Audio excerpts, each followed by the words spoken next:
who are honored as elders by every being that lives, those with the light of wisdom able to distinguish the essence of being. Okay, so who are honored by elders by every being that lives? So usually in traditional cultures, elders are honored because they've accumulated experience, and by accumulating experience have matured and gained wisdom. Okay.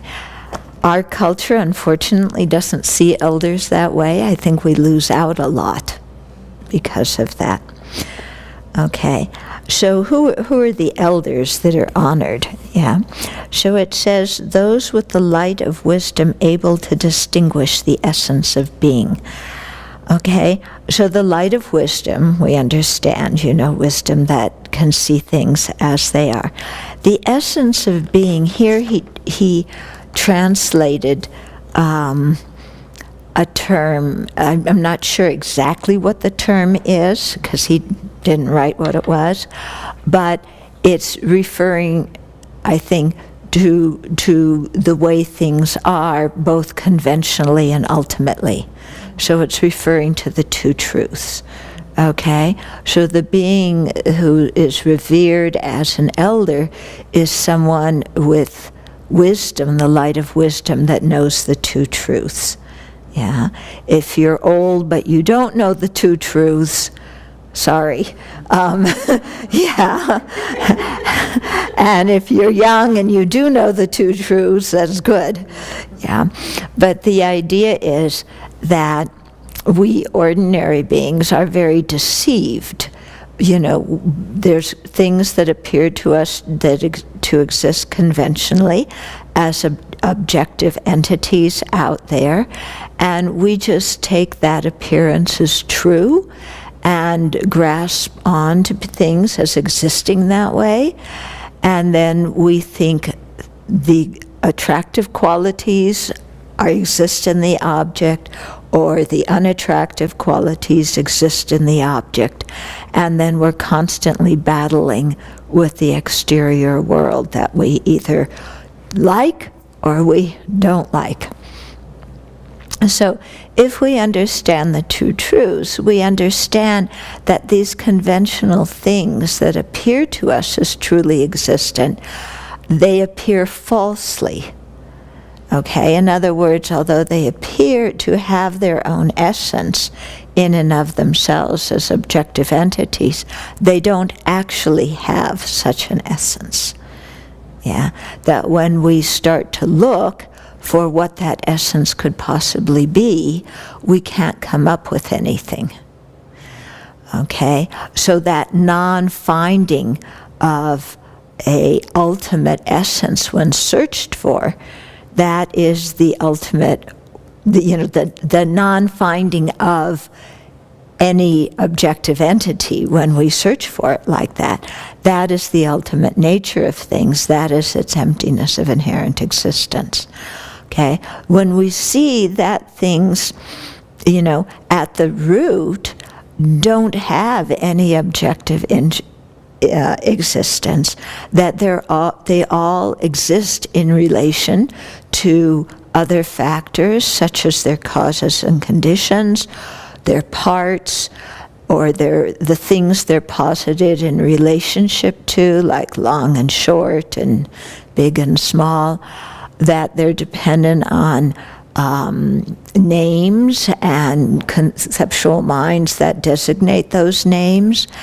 When we see this dependent nature, then we can see that while things don't have an independent nature, they still have a dependent one. But that dependent one is not truly existent like it appears to be.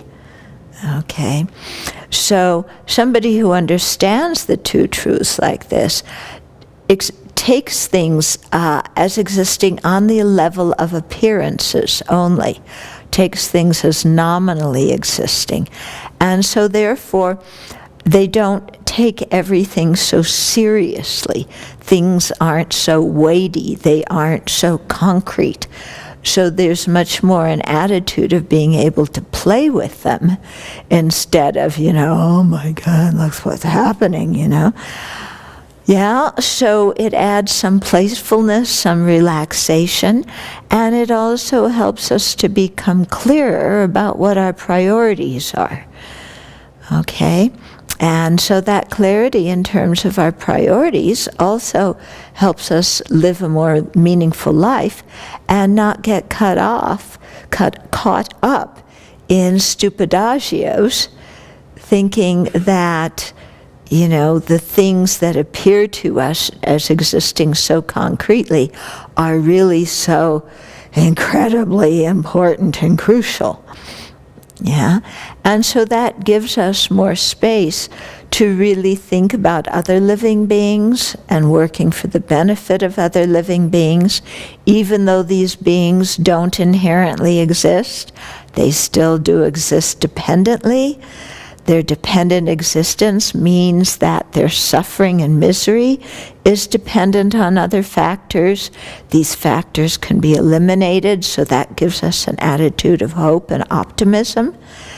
Yeah, and so then we can have compassion for living beings, and we can work to eliminate their suffering and work to eliminate our own, because we see also that our misery is not something concrete, and that we too are not concrete living beings, that we exist only nominally, only as appearances.